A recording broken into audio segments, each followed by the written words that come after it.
Hello everyone, in this video I will share with you how to update your iPhone. Watch this video until the end, and pay attention to what I click on in this video.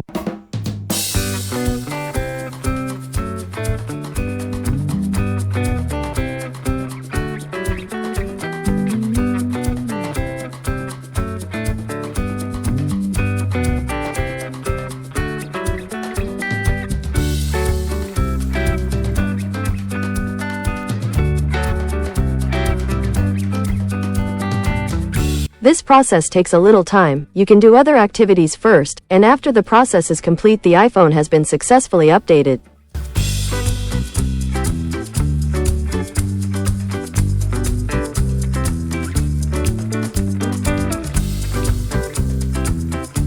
Okay guys, I hope you like this video.